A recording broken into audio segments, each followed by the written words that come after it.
অ্যাসেম্বলির proceedings live streaming হয় না, একমাত্র রাজ্যে পন্ডিচেরিতে হয়, গোয়াতে হয়, মণিপুরে হয়, অরুণাচলে হয়, ছোট ছোট রাজ্যগুলো করে।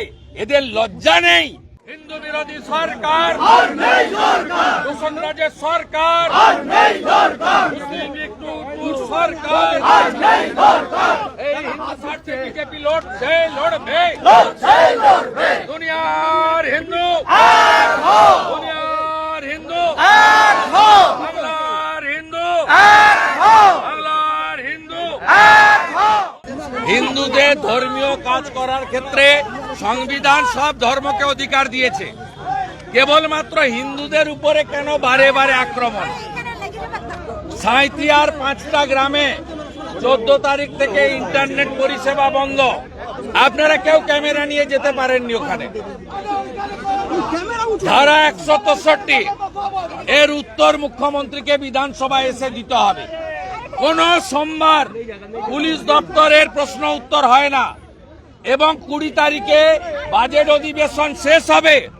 এবারেও গত 14 বারের মতো, 13 বারের মতো এবারেও স্বরাষ্ট্র তথা পুলিশ দপ্তরের বাজেট গিলোটিনে পাঠানো হয়েছে।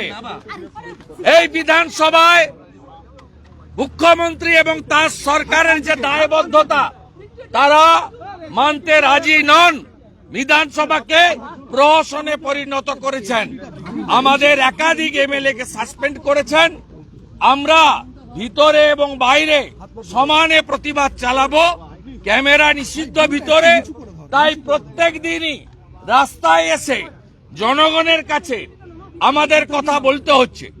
আজকেও Shankar Ghosh, chief whip opposition, তিনি সিম্পলি জানতে চেয়েছিলেন যে সাঁইথিয়াতে 163 ধারা কেন? সরকার পক্ষের বিবৃতি। আমি তো হাউসে থাকলে পুলিশ মন্ত্রীর বিবৃতি বলতাম। তো আমাদের বিধায়করা সরকারকে আরো সুযোগ দেওয়ার জন্য বললেন সরকার বিবৃতি দিক। পশ্চিমবাংলার একটা গুরুত্বপূর্ণ প্রান্তে internet service disconnect, out of network এবং ধারা 163 জবাবদিহি করবেন না অ্যাসেম্বলিতে? কোথায় করবেন? কোথায় করবেন? জানতে চাইব কোথায়। অ্যাসেম্বলির প্রসিডিংস লাইভ স্ট্রিমিং হয় না, একমাত্র রাজ্যে পন্ডিচেরিতে হয়, গোয়াতে হয়, মণিপুরে হয়, অরুণাচলে হয়, ছোট ছোট রাজ্যগুলো করে। এদের লজ্জা নেই? ইলেকট্রনিক্স আপনার লাইভ স্ট্রিমিং হয় না। কোন বিধায়ক তার এলাকার কথা, জনগণের কথা কি বলছেন কেউ জানতে পারে না। এমনকি শঙ্কর ঘোষ মুলতবি প্রস্তাব বিধায়করা এনেছিলেন 10-12 জন, তারপরে যে অংশ সেটাও এই স্পিকার এক চোখ বন্ধ করে থাকেন, তার ডান দিকটা খোলা, বাম দিকটা বন্ধ। আজকেও বলেছেন এগুলো যাবে না, যাওয়ার দরকার নেই। আগামীকাল বিকেল 3টায় বারুইপুরে বিজেপির সব এমএলএ যাবে। এই স্পিকার বিমান ব্যানার্জি, যিনি বারুইপুর থেকে যেতেন ছাপ্পা মেরে, তার ইতিহাস কাল ওখানে বলবো। পাওয়ার পয়েন্ট প্রেজেন্টেশন দিয়ে অপরাজিতা বিলে বিরোধী দলনেত্রী এখানে পাঠিয়েছেন, তাদের সামনে তুলে ধরবো।